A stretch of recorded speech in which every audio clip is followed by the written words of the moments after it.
idea is try and make this in a way that we also learn from each other. So I'm pretty sure that I will learn with the questions that you will come up at some point. Always it happens that a question that I haven't thought about that will then lead to lots of conversations after these sessions. So as I was sharing, you can see on my background a lot about myself. Maybe you can see something that relates to you as well. If that happens, feel free to ping me after and we can discuss a bit more about this, because most of the things that are in my background, I'm very, very passionate about them. And right now I'm in Porto time, so I'm fresh in the morning. I'm not sure if everyone is in the same situation. Some of you I know, yes, others maybe not. But I'm based in Porto, a city in Portugal, which is the company, the place where the company that I'm mostly going to talk about today started. Let me share just a little bit my screen so that you can follow a bit also what I prepared.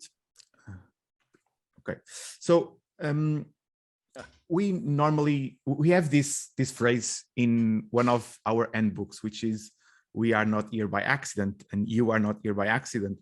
And I truly believe this, and this is thinking about today as well, us together. And it feels great to be in this Teal event with so many people, with so many storytellers. I've just seen year by year that the number of people talking in the event is growing, and it just feels that, and that's also why I want to bring the challenge today for you to think with me, because I believe a lot about collective intelligence and that we can take a lot of ideas. Most of the things that I'm going to talk about today, they are not a product of what we did as MINDERA. They are a product of a lot of other people, a lot of other companies, a lot of books that we read, a lot of things that we tried and failed.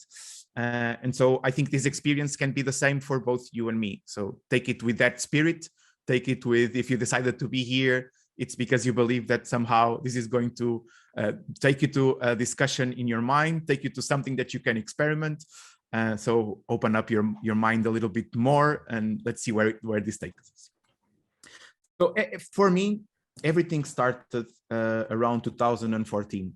I joined the company in Porto. That was a bit googly, okay? For if we are talking about Teal, let's say it was a green company. At that point in time, I was quite young. I'm still young. I like to think about that.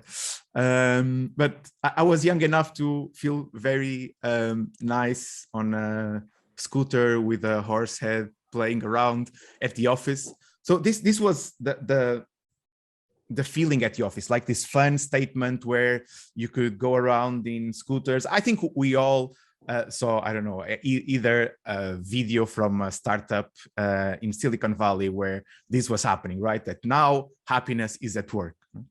And I felt great, right? Joining this company and seeing that there was food all around that was provided by the company, events every week. So every week we had a different event. It could be a cinema, it could be a new fish tank that we created in a new room. So felt always exciting. And it was super interesting to see that. But at the same time, there was something else happening. I joined this company and they were on rapid growth. So this was a software development company. So it started with 3 friends, then became 5, then 100, then 200. So when I joined, I think we were about 100 something. And what they were feeling, the ones that were there from the beginning, was that the more the company was growing, it was, instead of being able to do more things, they felt like they were doing less and less things. They felt like they were more times in meetings, all these things that we all heard from a lot of stories. And I really couldn't really understand that, because my feeling was, but this is awesome, right? This is the best place I think I could work in. And I remember one of the founders talking to me in one of my first weeks and telling me, you know, Luis, I really wanted this to be very different. I remember the time where if we wanted to buy an extension cord, someone would go down to the supermarket and buy it. Right now, you have to fill 3 forms, ask for this, wait for 2 weeks, and you just needed the extension cord right now, right? You don't need to have those pros. You could just go downstairs, buy it, and then we'll find a way for it to happen. And he launched that question also on how can we get back to that? How can we keep on growing and get back to that? And also at that point in time, I was very focused on probably something that you all heard about, or some of you have heard about, thinking on what motivates us as human beings, right? And this idea that, in my perspective, there were some things, because I came from a background of NGOs where you don't pay people, where you have to actually have something exciting, that with purpose people work without getting money back. They get other things back, they get recognition, all these things, but not necessarily money. And so I was more and more focused on trying to understand what these things could be and how could they translate into the office world and into the world. And also another one of the founders was very focused on this as well. So when we started talking about, oh, have you heard about Drive from Danielle Pink? And she said, oh, no, yeah, that's something that I have been actually reading and thinking about. And we started thinking, okay, so how, if this is true, right, how can we apply this to an organization? It got worse and worse because our company was bought by an orange company. So a company with a lot of procedures, with a lot of things putting in place, performance management, all these things. So we were feeling that more and more we were getting suffocated with what was happening. And that's when we discovered Morningstar. We started to watch some videos online. We saw a presentation a bit like this one as well online. And then we thought, is this really possible that you cannot have managers? Will it really help us? Will it be more confusing or not? And we decided to go there. So me and Sophia went to California. We visit Morningstar. We had their self-management applied course. And I have this picture here because when I entered there, so this is one of the rooms, right? You see these wood cupboards, and I was looking at this and thinking, how can this relate to our company, right? It was a factory, like very old, very heavy. And I was thinking, no, this is not going to work for us. This is too far of a world for us. But the thing is, talking with the people there, and I think the most interesting thing that I've done all throughout these years was going to self-organized companies, be there and talk with people that have been there just for 6 months or for 30 years, like I talked in Morningstar, and see how passionate people were about the company. I think that just, there's nothing else, there's no story, there's nothing else that moved me more to think we can do this than talk with the person that, so she had this very nice thing, which was she decided to buy a machine together with more people that would replace her work. Okay, so that's almost, if you think about that, right, in a normal factory, right, if you talk about in heavy industry that someone is going to do that, you think I'm going to lose my job, right? And for her, it's almost like I could add value in other places. So this for us was clear. We can do it. So we did a trial. We came back to Portugal. We decided to have a trial with 80 people of having no managers. This was within a big structure, international structure of the company that bought us. And it was messy. Okay, I have to say it was messy. We had no idea what we were doing. We were just trial and erroring all the time, but it was great at the same time. We had meetings every 15 days with the 80 people trying to understand how it was going, if we liked it or not, what was being hard. And there were teams that were loving that now they don't have a manager, and that there were managers that just said, I don't see a difference. It's the same for me. I'm doing exactly the same that I was doing. I don't know why this title was needed. And there were managers that were suffering because they could not reach to the teams. So there were so many things happening at the same time. But we felt that it was more natural, more organic. It was harder at the same time, but more organic. So this was clear to us. Okay? But at some point, if you have been in a big company, you know what happens, right? Time goes by and someone else that is in there and says, why are these ones doing this differently, right? I think they should be doing exactly the same as we are doing. And that's what happened, right? So we had to move back into the normal system, into the norms, because having 80 people doing it in a different way, then how do I cascade down the information? How do I do this? How do I do that? It's too complicated for an organization. So they said, okay, you had your trial. Even on a performance perspective, it was well succeeded. They said it would be hard to keep it on the organization. And that was the moment that 5 friends that were working with me in this company decided to start MINDERA. So I was not one of them, but because of loving this experiment, I was always in contact. specifically with Sofia. And they started a software development company, which is called MINDERA, started here in Porto. And I remember this day. This is the actual picture that I took in the day I was looking for it. I think I was the first time I saw it was today, because every time I talk about this, I like to say different things. And I found this picture, and this picture is from the office that they were renovating. So they were about to move the next week to this bigger office.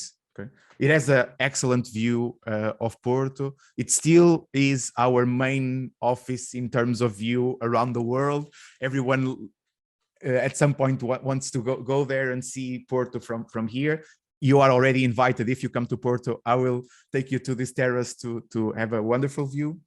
And it was, for me, in this moment in time, I think they were about 50 when we were having this conversation. And I remember telling Sofia, I don't know what I'm going to do, but I want to be part of this. I want to be part of what you're doing. I don't know what value can I have. I don't know how this is going to happen, but I really want to be part of this. Right? I don't think there's any other opportunity in life for me to do something like this. And so we decided that I would join. So it was this was my interview. It was me saying, I have to be part of this.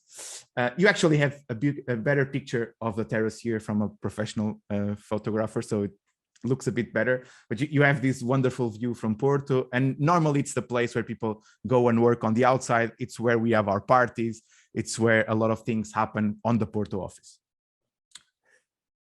So a bit of, I'm not going to take too long on explaining MINDERA, because I think this will be similar to a lot of the other Teal organizations, but just my perception of how I see the most important things at MINDERA. Okay. So first thing is we are humans, and we often tend to forget that we are humans at work. I don't know why this happens, but we comply with things at work that we wouldn't do with our relationships. Imagine, sometimes I think about this, imagine that it's the end of the year, right? It's before Christmas, or I don't know, or is June.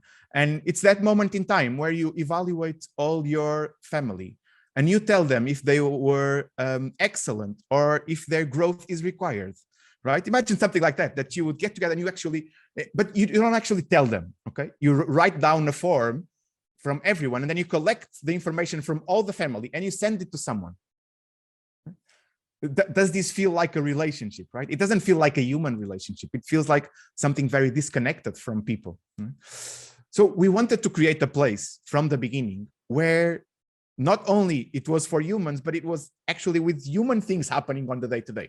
So how it happens with your family and with your friends probably is that when something is going wrong, you tell them, right? Sometimes it's easy, sometimes it's hard, sometimes you are able to do it, sometimes you're not able to do it. So it's just like humans do. And of course, this idea of treating each other as humans, right? Being kind to each other. Also the idea that I think it's probably for all of us here today, very common that people can be, and if they are autonomous, they will have a different perspective and different motivations, and it's easier for them to find their purpose. It's easier for them to find their motivation. I'm not saying it happens, because I would say it's also a big source of frustration, like it is for us as being humans. But definitely having that autonomy is important. So of course that we have things like people, why should they clock in and clock out at a specific time if it's not needed, right? Sometimes you make a commitment with someone, and that's a commitment, right? But apart from that, why are we creating rules for things that make no sense, right? That don't have, so all those things like what hours are you working? Where are you working? So that's things that you commit with your team. There's no rule about it. There's nothing, actually, I don't think there's a lot of rules. I can't remember. I couldn't say a rule if I would have to say about MINDERA. And most of the times, and let's see how it happens, but on the questions that you will make, I will probably a lot of times answer, it depends. And I will probably say different teams do it in different ways. And I'll probably answer with an array of answers instead of with just one answer. That's how we do it. And also another thing, and this I learned from changing from the other company to this one, is that if I think about what I was trying to do in the other company, was trying to have everyone happy, And that's not fair, right? We as humans have a lot more emotions than being happy. And I really think that to have an organization where people can be humans, can be themselves, you need to allow all those emotions to be there all the time. The frustration, the sadness, the happiness, all of them, right? All of them are part of us being humans. And sometimes everything is aligned, the stars are aligned, and you are in a project that you love, things are going great, your personal life is going great, and you feel super motivated. And maybe you are even doing more than you should, but some other times it won't happen. I'm at MINDERA for 7 years now, and there are moments where I was underperforming. If I would have to have that final evaluation, probably someone would say that I was growth required, or whatever the name it is that you have for that. But as a human, I was still the same, right? I was just going through a phase like we all do. And what I expect as a team, what I expect as a people, as relationships, is that they stand up for me, like I will stand up for them when it's their moment of not being at the perfect moment. So that's what I think about. That's what I like the most about when thinking about us being humans and treating each other as humans. And this is one of the moments where we were being humans and having party at that. Well, happiness can be there as well, right? And so it's part of the day. And I think we all enjoy. We don't have to be friends, right? I don't think we are family. I don't think we need to be family. I don't think we are friends. I don't think we need to be friends. I think those things can happen, right? There are people that I work with that they are very close to me, but I think it's more the environment that you create and not trying to sell it as something that it is. Okay. And the second one is something that we actually stole from Morningstar, which is everything is everyone's job, which is the idea that it's also very related with decision making, that if you see something that should be changed, that you think that can be changed from your perspective, then you have to do something about it. Because the normal thing for us as human beings, and this is something that we have to relearn, right? Because the normal thing for us from our past, from experience for most of us, is that we will just complain, right? So if something is not right, we complain that people change what they are not doing right. But the thing is, if you are the one seeing that, then what are you doing about it? Who are you talking to? What value are you bringing? And sometimes this is harder, right? Even myself, there were times where I thought, oh, I don't think that's the best way to do that. But do I have the time and energy, or am I motivated enough to be engaged in this, to actually help them, to provide solutions? And can I actually make it better? Because sometimes one thing is thinking that it could be better. The other thing is, and can I do it? Am I able to make it better? If not, you can just trust that the others are doing the best that they can. Right? Because they are, right? We are always doing the best that we can. There's no other option, right? Or did you ever decide that, no, I have option A and B, I will choose B because it's the worst one? No, we always choose the best one, right? Everyone. Just sometimes we understand later that we could have done it differently, but this is very clear to me.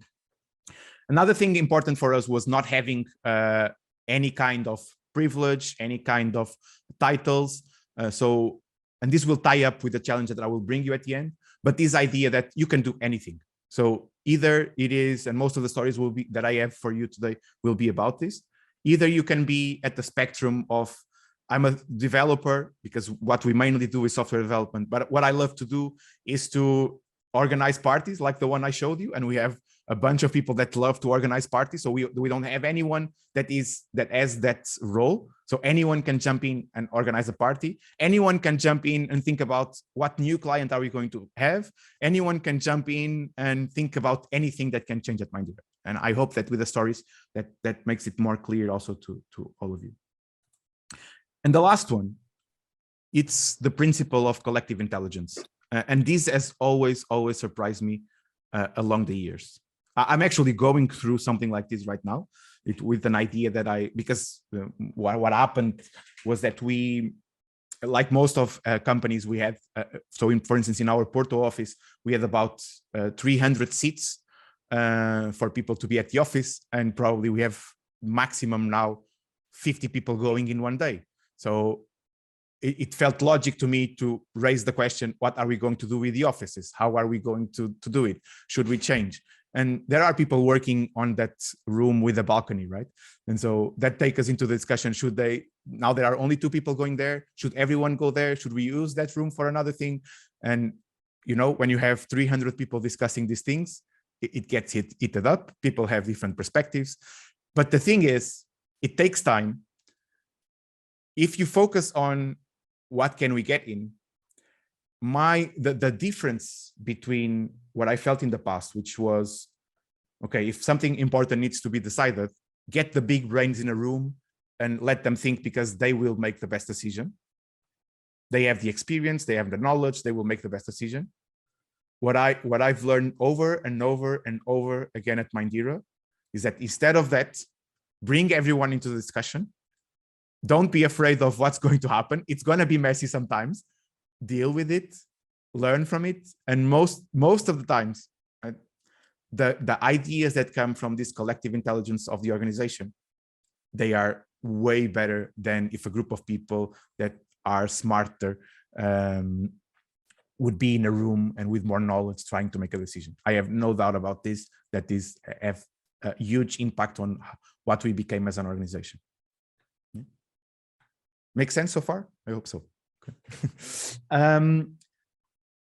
This is my vision. Okay. We also wrote a book. I can then send you a link for it. This book was written by everyone probably 5 years ago, 6 years ago. It was an open Google Doc that anyone could edit about what it meant to work at MINDERA for us. We are already on the 3rd edition. I think we should open up the Google Doc again to do a 4th edition soon. And if you read this, it will tell you nothing about, it's interesting because it tells you nothing about exactly what it is to work at MINDERA. But at the same time, it tells you everything. It is full with jokes. It's full with different things of what different people believe. So it collects different stories from different people. And some of the things that I told you, I think they are reflected in there probably with different words. This is my take on it. So I think you should also not just have my take on it and also read what other people thought of it as well. Stop the share here and switch it to my presentation. So if I think about salaries, the first thing that happened was when we started. Actually, it was a very closed group that was working together already, because what happened was that a lot of people that were in that experiment in the other company also wanted to join this one. Okay, so there was a big trust environment. And again, there are a lot of things you have to relearn. And one of the things that it's hard is being more involved with your salary. It's way easier when someone is deciding it for you. Okay, if someone is deciding it for you, you don't have to think about it as much, right? You can either be happy that your salary changed, you can be annoyed that it didn't happen, but it's external to you, right? It was not your process. But in the first real ownership. Yeah, it's not your real ownership, exactly. So in the first moments, what happened was that the first years, the founders were the ones deciding the salary reviews. And this was actually easy because everyone trusted them. We were all at least some of them was working directly with one of us. So they had direct visibility of what we were doing. It felt natural, it made sense. And then we started growing. Okay, we started growing. And what happened when we started growing was that at some point, that group of 5 people was not working directly with everyone. So we did the interesting thing of adding more people with experience. So the thing that I was telling you about, that not always is the best thing. So we decided that, okay, let's bring 2 more people that can help with this. Let's bring 3 more people that can help with this. Let's bring 4 more people that help with this. Until the day that I remember that I was also in that meeting where we were talking about salaries. And we started at 9 a.m. and it was 4 p.m. We didn't go for lunch. We were going through everyone, and it just felt wrong. It just felt wrong. It felt wrong for multiple reasons. It felt wrong because I was hungry. It felt it felt wrong. It felt wrong because we felt like we were not at our best shape to decide what we were deciding. It felt wrong because we could understand, and we knew this from the past, that different people would see these in a different way. So imagine what I mean with this. There are people that would be the ones wanting to, and this is normal human behaviors, but we want to avoid those that can harm people, right?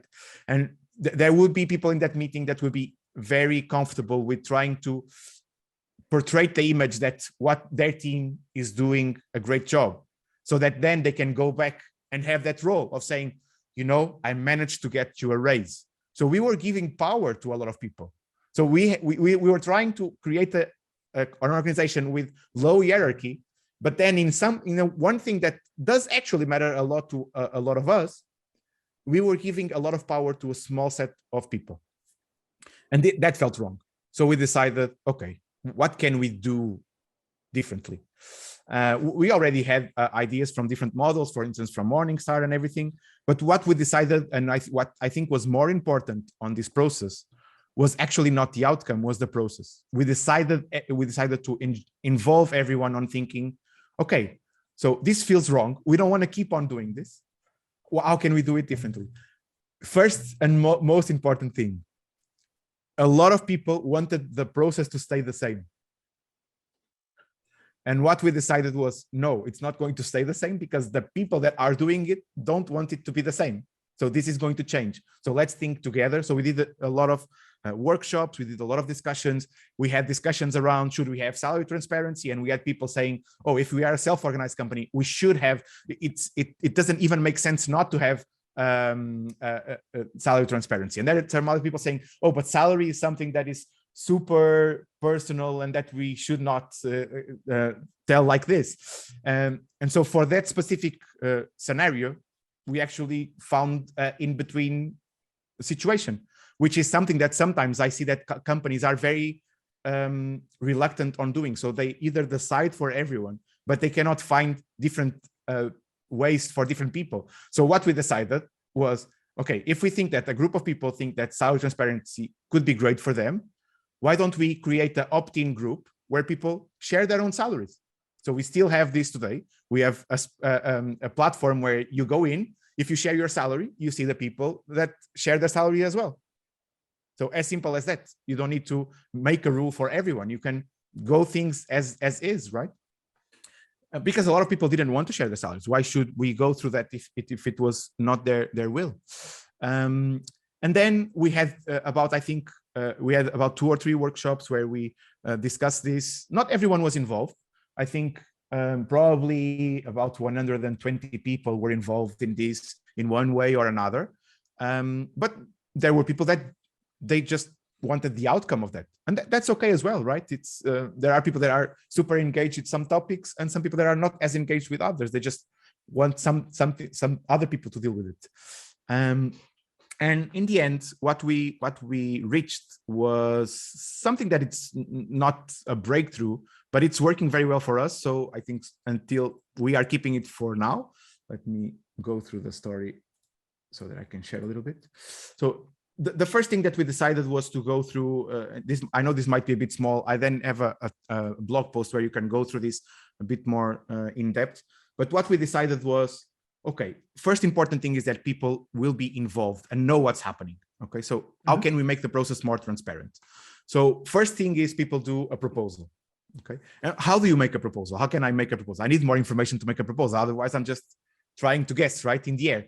So we thought about, okay, what kind of information can I have? So even though I don't see everyone's salary, I can see people's salary if I'm the salary transparency. But what I can see is, okay, how does everyone earn at MINDERA? Okay, so I can see the graph that shows me how are the salaries distributed. I don't see who is earning what, but I can see how the salaries are distributed and how am I positioned in there. And then you can also see that on your own role, because sometimes there's a difference between your own role and other roles. You can make a self-proposal, you can make proposals, you can suggest others to make proposals. And you see everyone. So whenever we have a cycle, and we have 3 cycles per year, whenever you have this cycle, you can see everyone that made the proposal. So it's also making it transparent what is happening to everyone. So you don't see the proposal, you don't see the value, but you see, oh, Luis did a proposal. And actually you can also see his start date. When was the last time that he got a salary update? How many salary updates he had so far since he's in Mindera? So again, trying to give as much as possible information for people to be able to understand what's going on and how will it work.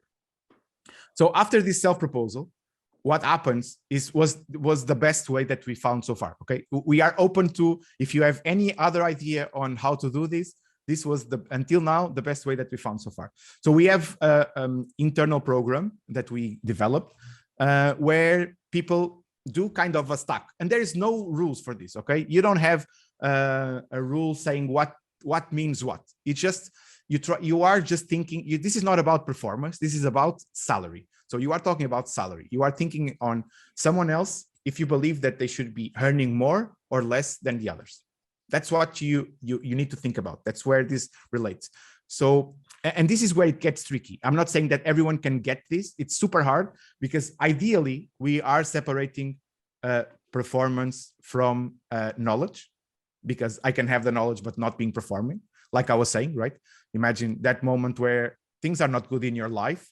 Maybe you are not so motivated to work, something is wrong or whatever it is, and you are not having a good performance, but that doesn't mean that you're not able to do it. And this is, again, we know that there is bias in here. Okay, we know it's in. I think until now I haven't found a way that you can actually remove bias from this process, but this is the best so far we got. So what we do is we do these stacks, and what I will do is that if I'm a 0. Let's say I would say that Joanna is a 3 and that Rui or normally we go 1 to 10, right? If I'm a 5, then Joanna is a 7 and Rui is a 3. Whatever that means to me, that consistency is to me and to no one else. And everyone is going to do that. Okay, everyone is going to do that. So everyone that works with you is going to do that. And what that gives is then almost a range of what the salary can be, right? And normally what tends to happen, and that's what makes this process so easy, is that the proposal that the person did correlates with this gap. And so the decision is easy. You just need to, okay, makes sense, right? So this person thinks that they should earn this, and the people that work with them have the same perception. There is a final stage that was asked when we started this discussion. We were thinking on the possibility of, okay, we do this and it's done, right? Imagine I could set my own salaries, and I know there are other organizations that people set their own salaries. But at the stage that we were in, people actually were not comfortable with that. They wanted a step, as what we call a sense check. They wanted a small group that has access to all the information, that could not make a decision in the sense of what they believe of people, but that they could look at the data and make a decision on that. Okay, so they could make this sense check of, okay, does this relate well? Does it make sense that what this person is asking for and what the people that work with them saying that they should be earning? Okay. And so they make sense out of this information. There are a little bit more subtleties, like you can, for instance, you can still do this with someone that you're not working for a long time. If you just, for instance, do something like saying, oh, I only have 10% of certainty on this information. So there are a bit more layers on this, but it's a simple process. Okay, after you do it once, you get it, and it's easy to go on.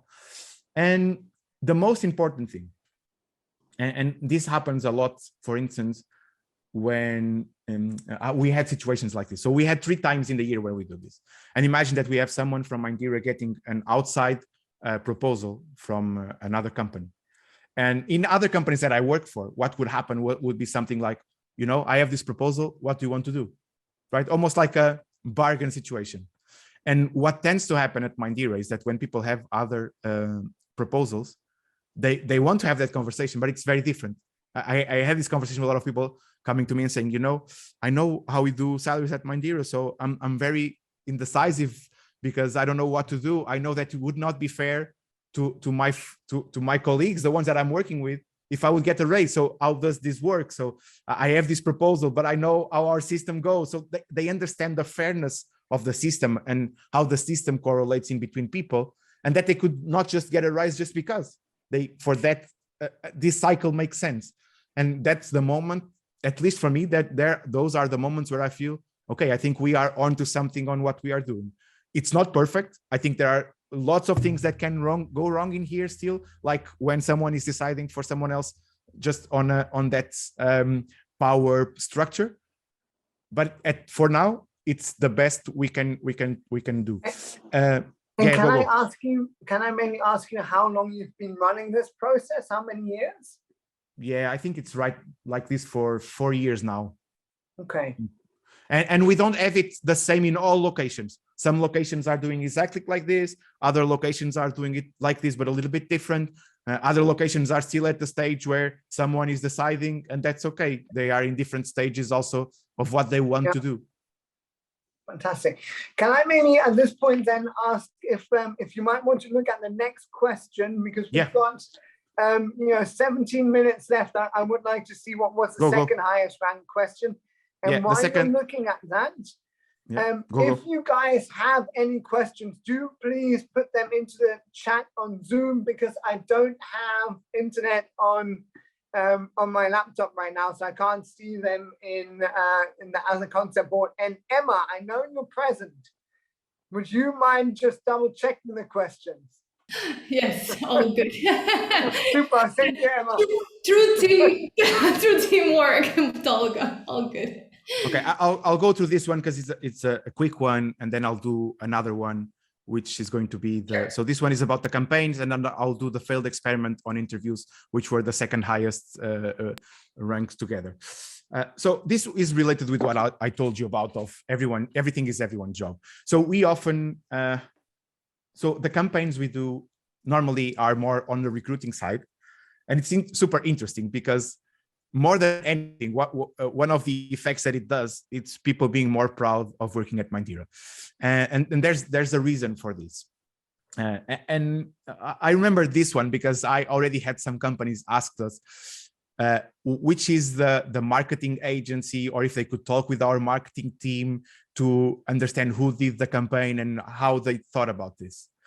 And it's again the thing about everything is everyone's job and collective intelligence. We don't have a marketing team. The way we do it is very simple. Whenever someone thinks that, oh, why don't we do advertisement? And for instance, this one is one that we did all around on billboards, on physical billboards around the city. So in the metro stations, in big roundabouts. I actually had one of mine in a big roundabout in a city in Portugal. So normally people would go there and take pictures, making fun of me and all those things. But it always comes with someone has this idea, okay, why don't we do a new campaign? And normally, like most of the things that happen at MINDERA, we normally use Slack for conversation, and someone would create a new Slack channel or a conversation, whatever it is, and people can just join in. They can just jump in and say, oh, I want to be part of that. Yeah, let's go. And this can be a new client. This can be this new marketing campaign, could be whatever. And normally what tends to happen is that people give a lot of different ideas. And then, of course, that only a few people. So it's always like this. So you create a new channel, 100 people join, about 50 people go to the first meeting. Actually, 10 people take action on the things that were said there. And that's what's happening, right? But normally, it's super interesting because you have people from the most diverse areas doing this, and that's where it comes from. And it's always different people. It's very interesting because sometimes you would think, oh, there's people that love to do this, so they all no. When we do a campaign, there are a group of people that stands out and really wants to do that time. And normally, what tends to happen is that when we do another campaign, different people have different ideas and come up, and I don't know. It's so natural that right now for us, we don't even think about these things. It just happens. It's super interesting. So this is a small one. Luis, there's a direct question regarding that in terms of how do people know about that new Slack channel, right? In terms of like if the people can join then the channel, how is it? How do you manage? Like, is everyone always checking what channels are there, or is it? Yeah, it's normal. Normally, someone that is starting that process by any reason that they have in mind, they would probably prompt it in different channels. and see and grab people from different places. Okay, so that would be the way for that to happen. If everyone sees it, I think no. Probably half of the people will not see that happening. Like most of the communication we have, probably half of the people don't see it happening, and you need to deal with that. Okay, we don't spend too much time eating ourselves in the head like I spent in the past. Oh, what if people do? If they see it, it's because they want to see it. If they don't see it, it's because they don't want to see it. And sometimes it does happen that you start a campaign and then at some point someone comes up, and that's good that happens, that, oh, why wasn't I involved? I really had the good idea for this, or I don't think that this should be the way we should talk about MINDERA, or we should change this. Or I don't know, at some point there was something about this with the website, and there was already 10 people getting together on why was I not involved? I really wanted to be in this project. And it's a process, right? It's part of a constant moving thing that you cannot be part of everything. But that's the good thing, because the moment you understand that you have to let go, that you cannot be part of everything, that's the moment where you actually start embracing this Teal way, right? That it actually, when you don't want to control everything, right? There are things that are within the realm of what I think are things that I want to be responsible. And sometimes I look to the side and see, oh, but that already happened. Okay, what can I do about it now? Okay, I can either influence in a different way, or I can think about different things, but that already happened. What can I do about it? Nothing. That's okay. That they did the best they could. Yeah. Makes sense. Okay, let me go to the last one, and then we have a bit more time for questions if I'm fast on this one. So one of the things that we do is a last interview that is focused on. So our process can be very different from, again, like most of the things at MINDERA, depending on the position we are recruiting. The people that join that recruitment process think about how to make it. Okay, so they are the ones deciding how to make it.